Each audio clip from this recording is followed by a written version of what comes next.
In 1901, the assassination of William McKinley thrust Vice President Theodore Roosevelt into the role of president of an emerging power. Roosevelt, unwilling to allow European nations to dominate international political and economic affairs, was determined to make the United States an even more powerful force on the world stage. In 1905, building on the achievements of the Open Door Notes, Roosevelt managed to mediate a peace negotiation between Japan and Russia.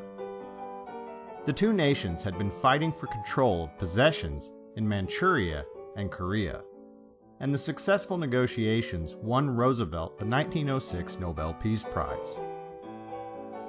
As Roosevelt's presidency progressed, America's role in international affairs continued to grow. France, Great Britain, and the United States had all envisioned a world in which a canal could provide a shortcut between the Atlantic and Pacific Oceans. As early as 1850, Great Britain and the United States had agreed to share operating rights of such a canal if it could be built.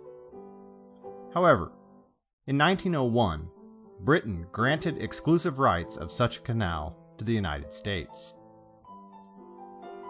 In the late 1800s, France had attempted to build a canal in Panama, but their efforts had failed.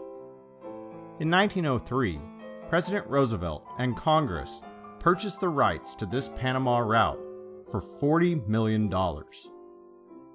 Roosevelt saw the completion of a canal in Panama as a military and economic necessity for the U.S., and he was determined to make it happen. At the time, Panama was controlled by neighboring Colombia. When negotiations to build the canal failed with Colombia, Roosevelt worked closely with French officials to orchestrate a revolution in Panama. When the fight for Panamanian independence broke out, Roosevelt sent Marines and nearly a dozen warships to Panama to secure control of the territory in the Isthmus of Panama. 15 days later, a treaty was signed with Panama, granting the U.S. control of the Canal Zone area. The U.S. agreed to pay Panama $10 million, plus an annual rent of $250,000 for control of the area. Construction of the canal began in 1904, and the completion of the project remains one of the world's greatest engineering feats. More than 43,400 workers battled diseases such as malaria and yellow fever, unfavorable terrain, hot, humid weather, and torrential rainfall. Work was not completed until 1913, and some 5,600 workers lost their lives due to accidents and disease. The total cost for building the canal was $380 million.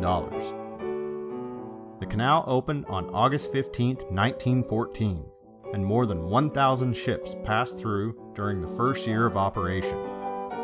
However, U.S. efforts in helping to stir up the rebellion in Panama, along with aggressive naval actions in the area, greatly damaged America's image in Latin America. Resentment of the United States would simmer in the region for decades to come.